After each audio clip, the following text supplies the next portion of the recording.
Hello guys, welcome back to my channel. Today we are looking at a story from r/TrueScaryStories, and we're looking at a post from Barabbas 1840. It says, "Alone at the campsite." Well, it goes as follows. In the summer of 2022, I was desperate and frustrated. I had quit my job a few months prior in the pursuit of my own startup, and my business wasn't exactly thriving.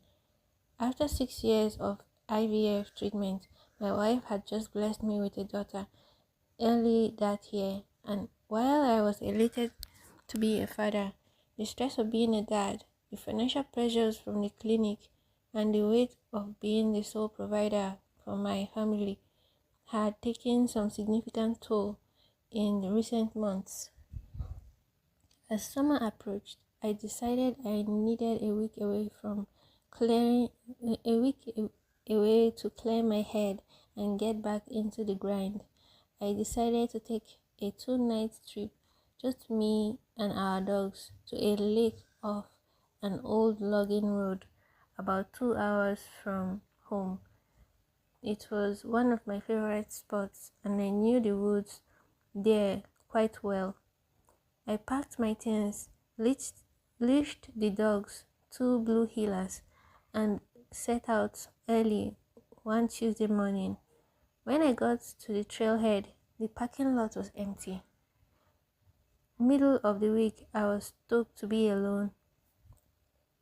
There was a single deer path up the canyon, about 1,200 feet, over 3 miles to get to the lake. Sorry, there was a single deer path up a canyon about 1,200 feet, over 5 miles to get to the lake. Neither myself nor the dogs met anyone on the trail the entire way up the mountain. I got to the lake around midday, spent the afternoon fishing and collecting woods and water for the coming night. The lake was pristine and quiet, not a soul in sight. I was truly alone.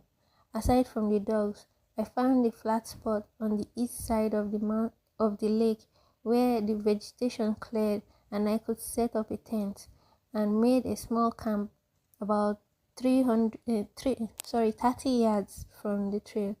I would have preferred to go further up the mountain, but it was still early in the season, and I got to my campsite.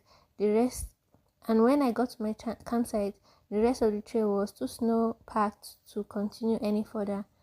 As it was, I had to navigate several hard-packed embankments before I got a suitable area. The icy slush The icy slush was difficult to navigate even for the dogs, and when we had finally crushed our way over and through a few hundred yards, I made the decision we would go no further. I set up my tent, hung my pack on a limb, and took my fishing pole back the direction I had come, and I spent the evening catching and cooking fish at the edge of the spillway and at the spillway as the sun began to set, and the dogs and I made our way back to the tent, slipping over wet stumps and clumsily pushing through the snow. I stumbled camp into camp exhausted and ready for a fire. As I approached the site, I realized some things were out of place. My pack which had been hung on a limb, was sitting neatly on the other side of the clearing, about 20 feet from where I had left it. Sitting on top of it was a large eagle feather. The hair on the back of my neck stood up. The dogs began a low growl, but as they circled the site, there was no one there. As I approached my tent, a stick had been used to carve an inscription on the dirt outside the entrance. It was two U's, one upside down, connected to the other by a thin line, and then a further connected by another line with to a larger U shape.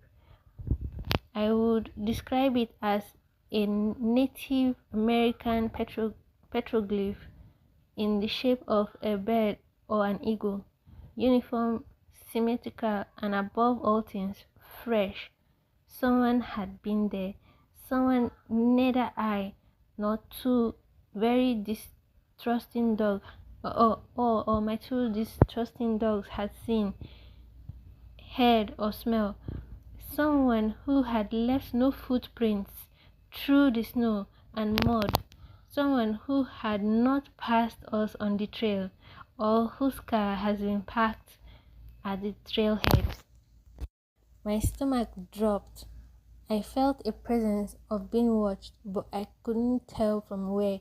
I quickly built a huge campfire and with dread watched as the last of the sun sank beyond the ridge. That night was a fever dream. Pulling the dogs into the tent with me, I clung to my knife and flashlight, praying that whatever was watching me would leave. It didn't.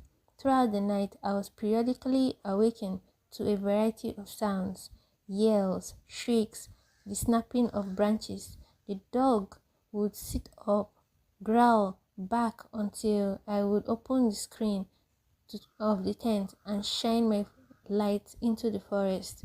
At one point, I had just drifted off to sleep when the dog's low growl woke me up.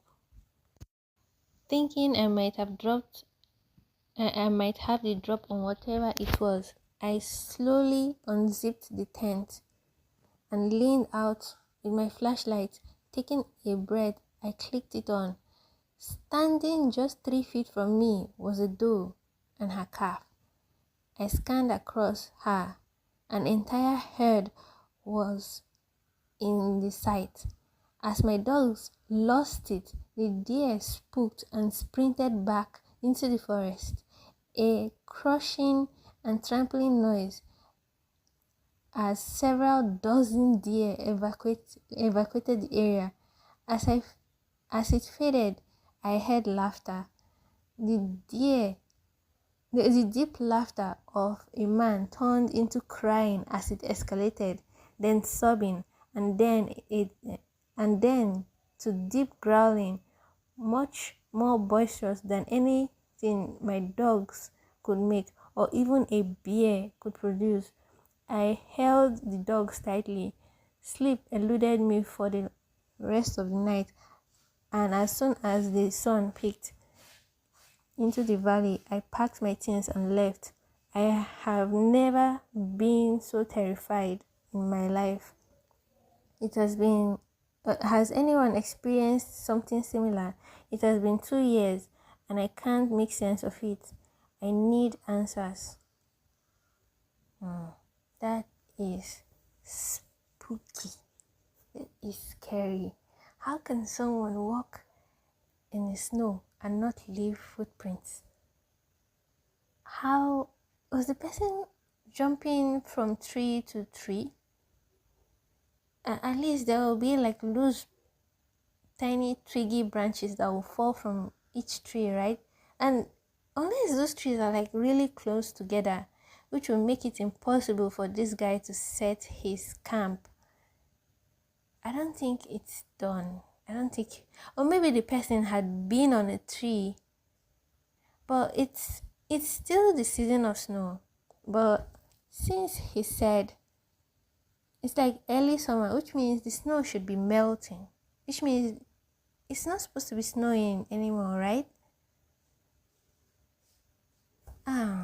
That is super creepy. Whoever it was knows how to get around without leaving trails, which means if they do anything to this guy, or they succeeded to do anything to him, there will be no trails, there will be no way, there will be no evidence to be like this happened or someone did this. It will just be like, there you have it. The guy is probably dead or something. That is super creepy. That is massively creepy. This is why here many people like, we don't go out camping. We don't leave our houses. We will leave the forest for the wild animals. That is your house. We don't go camping. I've never been camping before and I don't regret it. And I hear creepy stories like this, I'm like, houses were built for a reason. If you want to go camping, you can stay outside of your house, like your front yard, and set your tent and be happy. Look at the sky. Like, wow, what are you doing in the bush? This is where you meet creepy things that are not supposed to exist. Oh, hell no. No. What do you guys think about this? This story gives me the goosebumps. It is not cool. So I would like to know your opinion about this. Please put it down in the comment below. And if you like this, please like it and subscribe, share, comment on what you like about it. And yeah, any other thing you want to put on the comment section, don't worry, I'll read them. Thanks guys. Until next video. Bye.